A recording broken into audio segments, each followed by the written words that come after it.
이제 두 번째는 사용성이고요. 사용성하고 관련돼서는 총 5가지 항목을 평가합니다. 첫 번째가 사용 적합성, 두 번째가 사용자 피드백 채널, 세 번째가 문제 해결 또는 이슈 해결, 네 번째가 사용자 만족, 그 다음에 다섯 번째가 사용자 참여라고 해서 총 5가지의 항목에 대해서 실제 세상에서 평가할 때 평가를 한다고요. 우리는 대부분 요거에 되게 초점을 맞춰요. 사용자 만족. 그래서 만족도가 얼마나 되냐, satisfaction 얼마나 여러 가지 다양한 항목으로 설문조사하고 그걸 갖다가 비교해서 우리 제품의 만족도가 높습니다. 이렇게 얘기를 갖다 하는데 이 사용자 만족도 평가라고 하는 게 사용성 평가를 다 커버하지 못해요. 이게 사용성 평가라는 것은 실제로 그러니까 실세상에서 우리가 평가하는 거기 때문에 상당히 많은 부분 제품의 퀄리티도 중요하지만 그 시스템을 운영하거나 제공하는 그 절차상의 퀄리티도 굉장히 중요해요. 그래서 그런 점들을 갖다가 하나씩 검토하는 것. 그래서 다른 거는 2개, 3개 그런데 사용성 평가만 5개죠.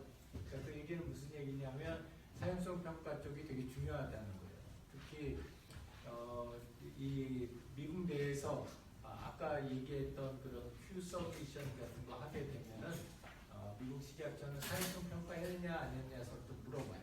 그러니까 이 실제 사용성 평가가 앞에 있었던 유용성이나 뒤에 있을 신뢰성 평가보다 조금 상대적으로 더 중요하게 여겨지고 있다라는 거고요. 그래서 첫 번째 사용 적합성에 대해서 먼저 살펴보면은 요 그림은 이제 여러분들이 이렇게 읽으면 돼요. 요게 단계에 대한 이름이고요. 1단계, 2단계, 3단계, 4단계예요. 그리고 이제 이게 단계에 대한 설명이고 그 다음에 이쪽에 있는 게 그 실제 예시예요. 그러니까 여러분이 봤던 꼼이라든지 리피치라든지 실제로 개발한 그런 시스템에 대한 예시를 갖다 여기서 보여주고 있어서 이 내용들을 갖다 관련해가지고 여러분들이 이해할 수 있을 거라고 생각을 해요. 또 교재에도 자세히 나와 있고. 그래서 각각의 내용들 일단 사용 적합성서도 보면은 우리 지난번에 사용성 수업을 할 때 이 2번째 파트로 특히 도메인별로 사용성에서 중요한 팩터들이 달라지는데 그 중에서 디지털 헬스 쪽에서의 중요한 사용성의 속성은 사용 오류하고 관련된 속성들이 많이 있다라고 이야기를 했습니다. 그래서 여기서 얘기하고 있는 사용 적합성이라고 하는 것은 주로 사용 오류와 관련된 그런 평가를 갖다 진행을 갖다 해요. 그래서 실제로 사람들한테 이 제품을 갖다 써보게 하고 그 사람들이 실세상에서 어떤 오류를 자주 범하는지 하는 그 자주 범하는 오류를 갖다가 우리가 파악하고 그 다음에 그 파악한 오류에 대해서 우리가 어떻게 대응할 것인지에 대한 대응 방안을 제시를 하고 그 다음에 이러한 대응 방안이 사용자에게 실제로 효과 있게 적용될 수 있는지에 대한 사용자 요인 검증을 합니다. 그래서 이런 4단계에 걸쳐서 우리가 그 시스템을 사용하면서 발생하는 에러를 평가하는 그런 과정을 거쳐요. 여기서도 한 가지 특징을 갖다 보자면은 통제된 평가에서 그냥 평가하고 끝이에요. 그 반면에 이쪽 실세상 환경평가에서는 그렇게 해서 평가한 다음에 평가 결과에서 뭔가 시스템에 이상이 있다고 판단됐었을 때에는 그거를 어떻게 수정할 수 있는가 하는 것까지 포함하고 그렇게 해서 수정된 시스템에 대해서 사용자가 얼마나 그걸 갖다가 잘 인지하고 사용하느냐 하는 것까지 포함을 하는 거예요. 그러니까 범위가 굉장히 크죠. 이 실세상 평가라고 하는 거는. 그 다음에 두 번째는 사용 만족도 평가인데요. 사용 만족도 평가는 우리 일반적으로 얘기하고 있는 만족도 평가하고 유사해요. 그래서 과업을 실제로 이제 이런 순서에 따라서 사용하실 겁니다 하고, 그다음에 이제 실제로 시스템 사용하게 하고, 그다음에 사용한 다음에 그 사용 경험에 대한 보통은 설문지를 가지고서 설문을 하고, 그 다음에 이제 관찰하고 인터뷰를 하고, 그걸 가지고서 요구 사항들을 나열을 한 다음에 그 중에서 제일 중요하다고 생각하는 요구 사항들서부터 우선순위를 매겨놓는 것까지 을 갖다가 단계로 진행을 합니다. 여기서도 마찬가지죠. 워낙 사용자 만족도 평가한다고 요것만 하고 끝나는데 그게 아니라 여기 있는 것처럼 관찰하고 인터뷰를 통해서 정성적인 평가를 하고, 그걸 통해서 실제 사용자의 요구사항을 리스트업을 한 다음에 그 중에서 제일 중요한 중요도가 높은 것을 갖다가 우리가 우선순위를 두는 그런 작업을 합니다. 자, 다음에 사용자 피드백 채널 평가 같은 경우에는 이게 이제 중요한 이슈인 이유는 그 실제로 제품이 현실에서 사용되기 시작을 하면은 소위 말하는 보이스 오브 커스터머, 보이스 오브 클라이언트, VC가 굉장히 많이 들어와요. 그러면은 특히 이제 시스템 처음 시작할 때는 많이 들어오는데, 그렇게 들어오는 사용자의 피드백들이 정말 값진 거죠. 이제 그거가 굉장히 소중한 그런 정보들인데, 그 정보들을 어떤 경로를 통해서 수집하고, 수집된 그런 사용자의 피드백을 어떻게 분석해서, 그래서 그걸 가지고 그 우선순위를 정하고 그 결과를 가지고서 실제 시스템의 업그레이드에 어떻게 사용할 거다 하는 풀 프로세스가 있는지를 평가를 해요. 그러니까 이 피드백 채널 평가는 앞에 있었던 시스템 자체에 대한 평가라기보다는 시스템을 갖다 사용하고 나서 사용자들로부터 발생하는 사용자들의 피드백을 얼마나 효율적으로 잘 수집을 해서 제품의 업그레이드에 어떻게 적용할 수 있을 거냐 하는 내용들을 중점적으로 하는 거죠. 제품 자체의 성격보다. 그래서 이제 이런 절차가 잘 구성되어 있고, 그런 파이프라인이라고 우리가 얘기하는데, 그런 파이프라인에 따라서 이 평가 절차를 갖다 진행하게 되면은, 그러면은 우리가 자주 범하는 오류 중에 하나가 시스템 프로덕트 만들고 상용화 시스템 1.0 만들고 나서 이제 다 했다, 이제 마케팅만 하면 된다, 이제 잘 팔린다, 그럼 우리 이제 차 바꾼다 뭐 이랬는데 그게 아니라는 거죠. 우리가 버전 1.0을 만드는데 들어가는 전체적인 비용이나 노력을 10%라고 한다면, 나머지 90%는 그 시스템을 얼마나 효율적으로 업그레이드 하느냐가 나머지 90%. 예를 들어서 우리 하이에서는 어떻게 하냐면, 제품을 갖다 출시하고 나면 그 다음서부터 2주 간격으로 업그레이드를 해요. 2주 간격으로 지속적으로 업그레이드를 갖다 상용화 시스템 같은 경우는 어느 정도 궤도에 올라갈 때까지는 2주에 한 번씩 업그레이드를 계속해 나가는데, 그러면 그 2주에 한 번씩 업그레이드를 하기 위해서는 내부에서 인터널하게 이런 점을 좀 더 바꿨으면 좋겠다 하는 것도 있지만, 그보다 더 큰 게 뭐냐면 클라이언트들, 그러니까 사용자들의 커멘트, 피드백이에요.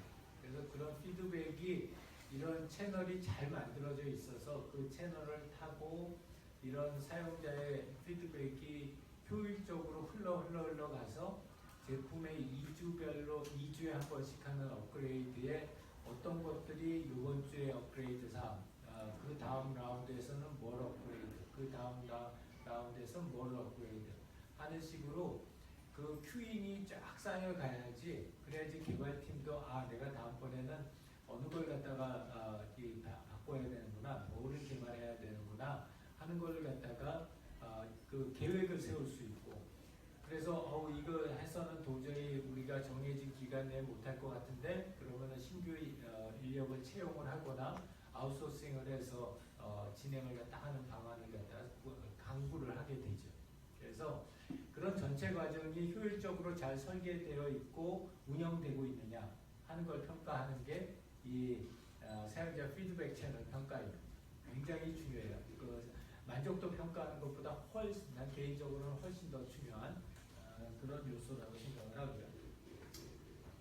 여기서 보는 것처럼 우리가 설문응답으로 피드백을 받을 수도 있고, 그룹 패널 토의를 통해서 받을 수도 있고, 포커스 그룹 인터뷰를 갖다 할 수도 있고, 요새 같은 경우에 이제 트래커를 달아서 경험 추적기를 달아서 익스피리언스 트래커라고 그러죠. 그래서 추적기를 달아서 평가할 수도 있습니다.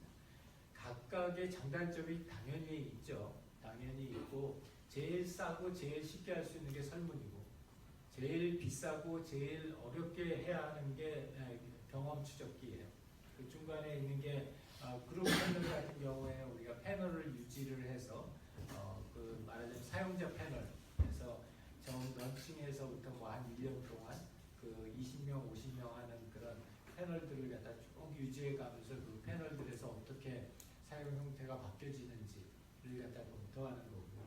포커스 그룹 인터뷰는 여러분 잘 아는 FGI 하는 거고.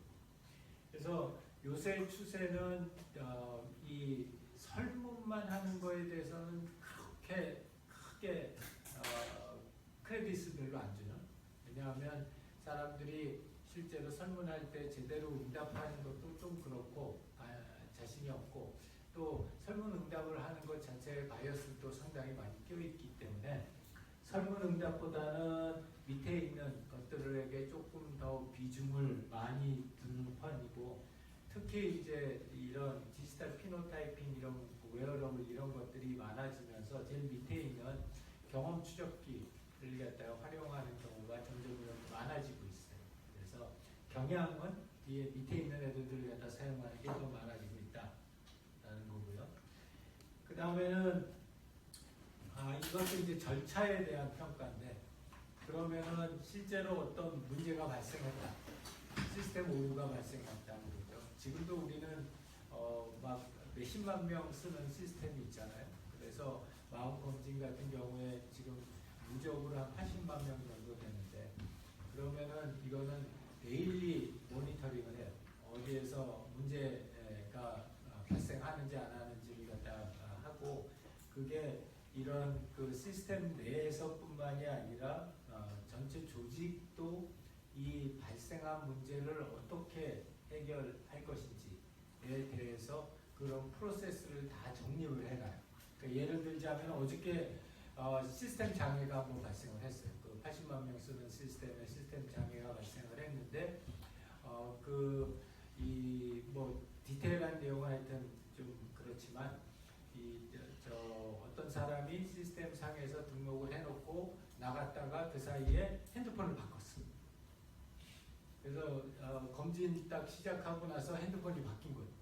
사람은 동일한 사람이.